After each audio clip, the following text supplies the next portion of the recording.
د کنجدو تیل او د منیو زیاتول. سلام ګران لیدونکو، هیله ده چې روغ جوړ او د صحت جامې هم برتن وي. زه یو ځل بیا ستاسو په خدمت کې د یو نوي ویډیو سره حاضر یم. هیله ده چې د پام وړ مو وګرځېږي. تر هر څه دمخه باید یادونه وکړم که زموږ چینل مو نه وي سبسکرایب کړی نو زموږ چینل سبسکرایب کړئ او په خوا کې ورسره د ګونګړي نشان ووهئ. مننه. د کنجدو تیلو سره څنګه هغه خلک چې موټي ډېر وهلي په 3 ورځو کې خپل پاور دومره زیات کړو چې د کنټرول څخه هم له باندې ووځي. که غواړئ چې د کنجدو تیلو سره تاسو خپل منی قوي کړئ نو دغه ویډیو تر پایه راسره اوسئ. د کنجدو تیلو سره داسې خلک دي چې هغه خلک په ځوانۍ کې یې ډېر د لاس کار کړی وي، دومره ضعیفه شوي وي چې په یو ځل کوروالي سره یې بیا هم زنګنونه او هم د ملا هر بدن او هر غړی بېلابېل درد کوي. د دې لپاره ما تاسو ته نن داسې یو خاص نسخه راوړې چې تاسو کولی شئ په یوه میاشت کې د دغه نسخې د استعمال سره خپل هغه پاور چې تاسو له لاسه ورکړی وي چې ډېر ټیم تاسو پې خواري کړې وي ځای ته نه وي راغلی، نو کولی شئ د کنجدو تیلو سره تاسو ځای ته راولئ.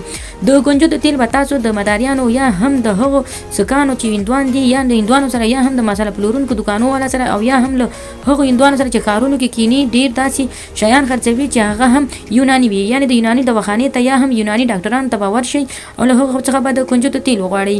د کنجدو تیل مو چې کله واخیستو نو تاسو به دا راوړئ او د 2 دانو یا هم د 3 دانو د اصلي کورنۍ هګیو سره به یې ګډ کړئ. یعنې لومړی به تاسو د هګیو اصلي زیړ وباسئ او دا به یو ګیلاس کې واچوئ. چې کله مو دا یو ګیلاس کې واچول نو تاسو به دا 3 وړه دا به داسې مکس کړئ چې اوبه ترې جوړې شي، یعنې د هګیو زیړ به د سپینو څخه جدا کړئ او بیا به یو ګیلاس کې واچوئ. کله مو چې ګیلاس کې واچوئ نو دې سره به تاسو د کنجدو غوړ یعنې د کنجدو تیل به یو کاشوغه واخلئ او دا به واچوئ. دا به پاخه کړئ، یعنې دومره جوش به ورکړئ. دې سره به باید تاسو ته ووایم چې پخولو طریقه یې داسې ده چې لومړی به تاسو دغه هګۍ نری کړئ او دې سره به شودو هم واچوئ. کله مو چې شودو واچوئ نو دې سره به تاسو یو کاشوغه د هغه کاشوغه چې په عام خوراک کې استعمالیږي دا به تاسو واخلئ او د هګۍ او شودو سره به یې ګډ کړئ، یعنې یوه کاشوغه به ګډ کړئ.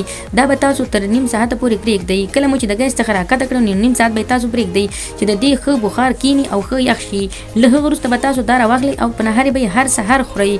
تر 2 میاشتې پورې هغه خلک د استعمال کړي چې هم په جنسي قوت کې مشکل لري، هم د معدې تکلیف لري او هم د وینې غوړ لري او هم د ملا بدن د ټول بدن درد چې هر ځای درد کوي کولی شي د دغه سره ځای ته راولي او هم په خپله ځان قوي کړي او هم جنسي قوت او هم دردونه له منځه یوسي. نو خدای دې وکړي ملګرو چې زموږ د دغه ویډیو څخه غلط مطلب وانخلئ. زموږ ویډیو لایک کړئ، شیر کړئ او زموږ چینل هم د سره سبسکرایب کړئ. مننه.